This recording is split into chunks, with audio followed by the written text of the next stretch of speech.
nyo ha, kung paano siya magtawag mga kaklira. Nagtatawag na talaga siya. Tapos may sinisisi siyang iba. Okay. Ito, dito naman tayo pa, para hindi ako mawala. So yes, I'm appealing for calm. I'm appealing for prayers. I'm appealing for prayers. But I'm also appealing that we put action to our faith. Action? What do you mean?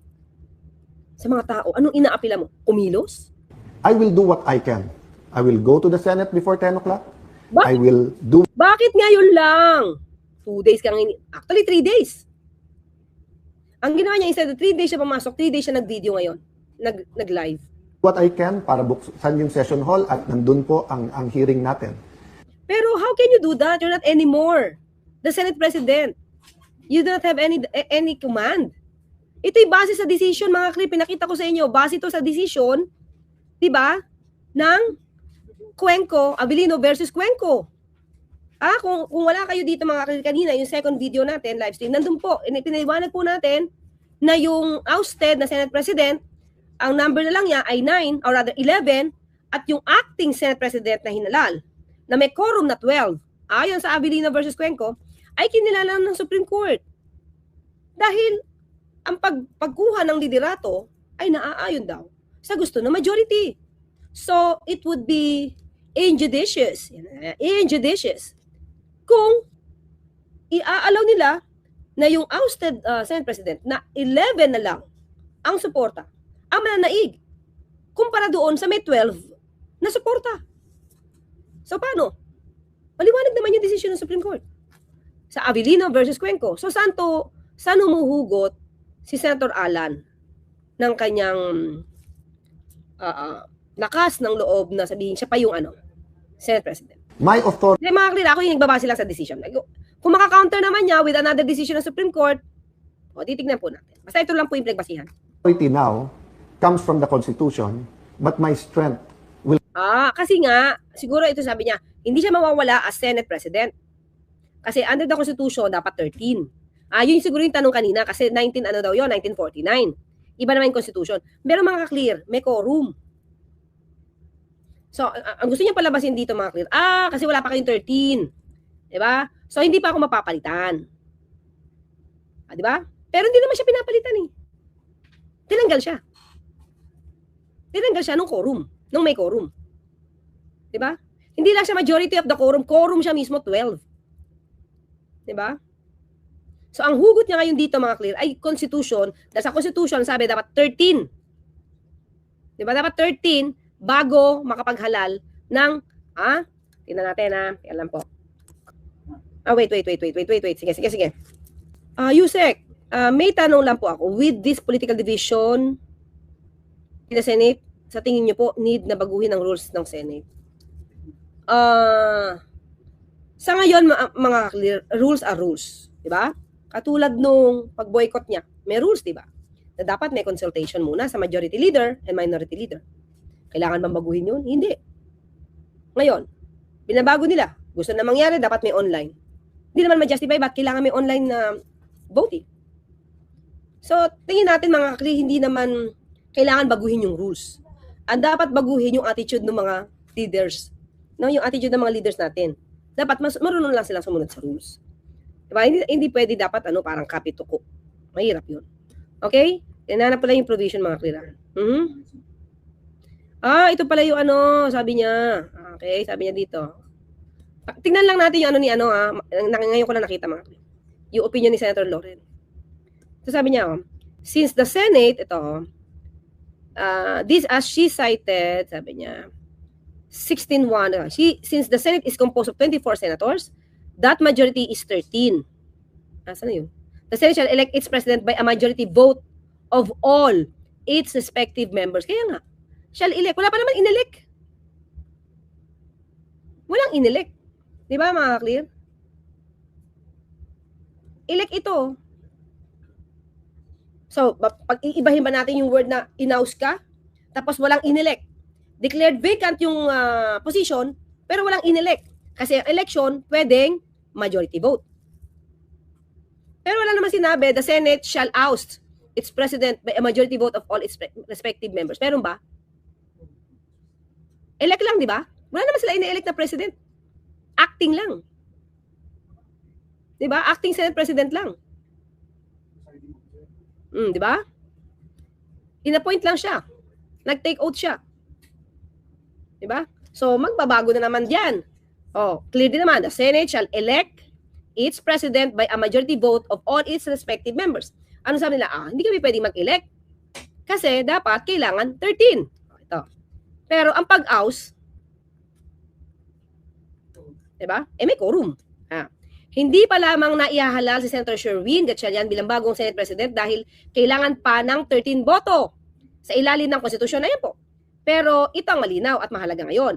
Bakante na ang lahat ng posisyon. Tapos na ang dating liderato at dapat magpatuloy ang trabaho ng Senado para sa taong bayan. Diba? So, yung Senate President pro tempore, diba? Ay, nagawa na po yan kasi may quorum. Diba? Teka lang. May tignan lang po ako. So there are 24 senators and then one is currently under legal or court detention. So that person cannot physically attend the Senate. Even if the Sergeant at Arms would fetch him from his detention place, he cannot be brought to the session hall without the approval of some other power like the court. No? So 24 minus 1, 23. And according to the Senate rules, majority of the senators can constitute a quorum. So 12 can constitute a quorum. So they can run the Senate because the law also abhors a vacuum. The law would abhor the very embarrassing situation of having a Philippine Senate which is not functioning or cannot function. So we should interpret the rules liberally in such a way that the Senate can function. Okay mga Cliff, maliwanag no? Nagtatawag na siya ng tao. Pero bago siya magtawag ng tao, pa-victim siya, pa-victim to. Natin ngayon, hinihingi po na makinig po tayo na mga kababayan sa Luzon, Visayas, Mindanao, lalong-lalo po ang ating mga OFW. Umpisahan ko po na kahit gano'ng kabigat ng problema, tayo parating magpapasalamat sa Panginoon. God is sovereign, He is in control. Man creates the crisis, but God gives the solution. The last few weeks, there was a man-made crisis by the minority in cooperation with some people in the administration. Again, ha? Diba? Siya nag-create ng problema, siya yung hindi pumasok, siya yung nag-boycott, tapos yung problema ng Senado, o kaya umpisahan natin sa May 11, hanggang sa 13 muna tayo, sa barilan. Siya nag-utos na magpapa-aresto, siya nag-utos na mag-lock and load order, magkaroon ng lock and load order, siya yung pumayag na magkaroon ng barilan, siya yung pumayag na makawala si Senator Bato de la Rosa, tapos, siya yung nagpilit kay Senator Bato de la Rosa pumunta. Siya ang nagpautos ng protective custody. Siya din ang pumayag na makalabas ng Senado si Senator Bato de la Rosa despite the fact that he was under protective custody of the Senate. Ngayon merong warrant of arrest isi-serve. Wala na. Tapos, inaresto si Senator Jinggoy Estrada. Siya yung nag-boycott. Siya yung nag-utos sa ibang mga akalyado mag-boycott. 3 araw silang hindi pumasok. Tapos meron naman problema na naman galing sa administrasyon. Di ba mga kaklit? Tingnan nyo talaga. Wala siyang kasalanan, lahat ng kasalanan sa iba. Siya wala. Lalong-lalo po ang ating mapapasalamat sa Panginoon. God is sovereign, He is in control. Man creates the crisis, but God gives the solution. The last few weeks, there was a man-made crisis by the minority in cooperation with some people in the administration. See? Ang nag-create pa ng crisis, minority, with the cooperation of some people from the administration. Tingnan nyo, di ba mga clear, kung paanong gumawa ng kwento, ng naratibo, ito si Senator Alan Cayetano. Samantalang lahat na naging problema sa Senado, lahat ng tao halos alam. Siyempre, yung mga kakampi mo, iba. Pero halos lahat ng mga Pilipino alam ang naganap. Sa'yo nangyari, sa'yo nagmula. Diba? Nasigawan ka lang ni Senator John Vic. Nagdamdam na. Nag-boycott. Diba? Senate independence. Na hindi iniisip kung ano ba ang independence ng ehekutibo na nagpapa-implement at nag-enforce ng batas. Kita nyo mga kaklir kung paano niyang ipakita sa taong bayan na wala siyang kasalanan at ang may kasalanan ay ang minority at ang ilan sa administratibo or rather sa administrasyon. Nagtuturo ng may kasalanan, minority at ilang tao sa administrasyon. So siya wala. Yung pag-boycott niya, walang kasalanan. Yung pag-lock and load, pagpapabaril, kahit walang binabaril, mga clear. Isang tao, tumakbo pa, lumayo. Habang wala nang NBI doon, mga clear, baril pa ng baril, ang mga tauhan ni Aplaska. Pinayagan niya yun. Kaya nga, di ba ang kwento dito, bumabaril siya nang wala ng tao doon. Kasi ang utos ng NBI, do not engage, do not engage.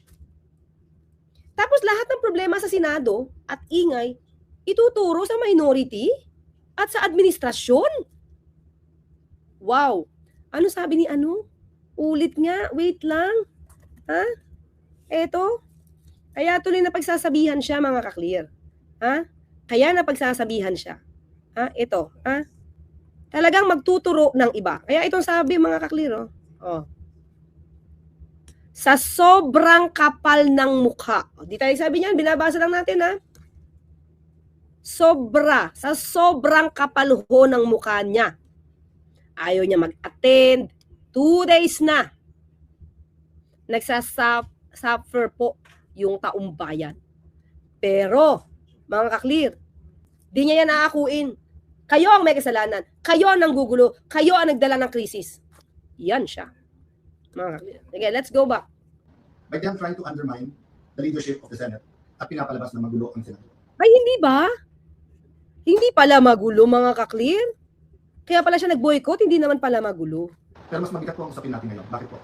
Dahil may tanong po tayo. Una, has Philippine democracy died again? Alam mo, Senator Alan, sana sa plenary session mo yan sinabi. Di ba, Judith Vlog? Sana sa Senado mo to sinabi, sa plenary. Pangalawang tanong, binasura po ba ang Philippine Constitution? Bakit po ito tinatanong? Simple po, ang nakalagay sa konstitusyon ng Pilipinas, pwedeng mag-conduct ng business ang Senado by a majority of all its members. Ang majority po ng 24 ay 13 po. 13 po ang numero. Yung sinasabi po nilang kaso, yung po ay ibang-iba. Nag-adjourn po kami nung nag-walk out sila. So that means they have to call the roll at kailangan 13. Yung binabanggit nilang kaso po, inahamon ko lahat ng abogado. It is not applicable. Kasi doon po, tuloy-tuloy yung sesyon. Illegal, tapos sinabing may continuing quorum po sila. Tayo po, malinaw na malinaw sa records, ay nag-adjourn. Kaya, yun yung balak niya, adjourn, tapos hindi na umattend ng session, para hindi siya mapalitan, para wala maging transaksyon ng Senado, para mahawakan niya sa liig. Ganun ba yun? Tuesday at sinabi na tayo ay muling magre-resume ng alas 5 ng Lunes. So, what is the point of going through this? The question we have to ask ourselves is that, Oh, di ba magre-resume daw ng alas 5? They were there. is the Constitution but a piece of paper to this administration? Has the O di ba? Turo na naman sa administrasyon, mga kaklira. judiciary ceased to function? Wala na bang Senado? Yun na po ba ang pananaw ng ating administrasyon? Mga kaklir, sabi, magtutuloy, di ba? Magtutuloy ng session Monday 5. Sabi niya nasan ka? Sinadya? Nasaan siya? Di ba naghintay yung mga senador? Alas 5? Naghintay ng 2 hours. Ang tingin ba po ng 12 senador ay basta't kakampi mo ang Malacanang ay wala ng batas? Kung titingnan Tingnan mo kung paano magpahid, mga kaklir. Sabi niya, nagpe-pray siya. Pero kung makabintang, mga kaklir, kung makapagbintang, lahat ng kasalanan, pinapasa po sa Malacanang. Sabi na nga ba di ba? Kaya ito yung sinasabi ni Senator Risa Ontiveros yun nangyaring barilan dyan sa kapagpapalabas kay Senator Bato Parang, wala nangyari. Parang, wala lang. Tapos lahat ngayon nasisi, mga kaklir sa administrasyon. niyo po ang Rule 1 and 2 ng Senado. na ayon to sa Philippine Constitution, para i-elect ang Senate President at ang Senate President Pro Tem o Pro Tempore, ay kailangan po 13. Hindi Nakita nyo ano lang niya siguro, kung meron ibang decision na taliwas doon sa Abilino versus Cuenco. Mga kakli, tandaan natin noong 2015. Pinakita natin yung ginawa ni Senator Senator Franklin Drilon.